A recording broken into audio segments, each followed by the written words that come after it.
Candidate, Senator Christopher Bongo sa pinakabagong Pulse Asia o SWS survey. Pasok din sa pinagpipilian ng publiko, walang iba kundi si Congressman Rodante Marcoleta sa pagkasenador. Mayan Corvera sa balita. Sila yung nag-host, nag-MC doon. Si Senator Christopher Bongo pa rin ang frontrunner sa mga kumakandidato sa pagkasenador sa eleksyon sa Mayo. Batay sa huling resulta ng survey ng Social Weather Station na ginawa mula April 11 hanggang 15, kung saan tinanong ang may 1,800 na mga respondents, si Go ang nakakuha ng #1 spot sa 12 senador na posibleng pipiliin ng mga botante na nakakuha ng 45%.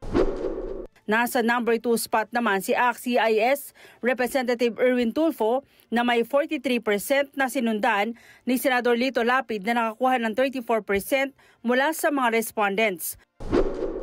Pang-apat si dating Senate President Vicente Soto, pang-5 si Senador Pia Cayetano at nasa pang-6 na spot si Senador Ronald Bato de la Rosa.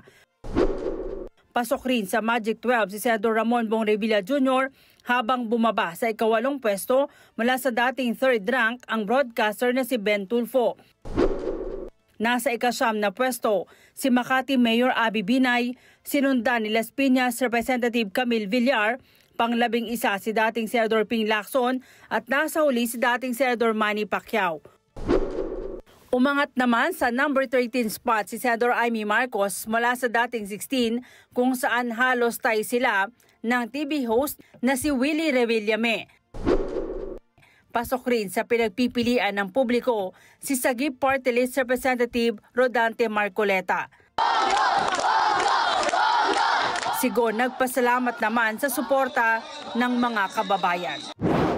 Nakakawala po ng pagod ang inyong patuloy na suporta sa aking pagsiservisyo saan mang bahagi ng bansa, Luzon, Visayas at Mindanao. Higit sa lahat, nagpapasalamat po ako sa Diyos para sa pagkakataong makapagsilbi sa aking kapwa Pilipino. Mayan Corvera para sa Mata ng Agila, matatag, matapang, matapat.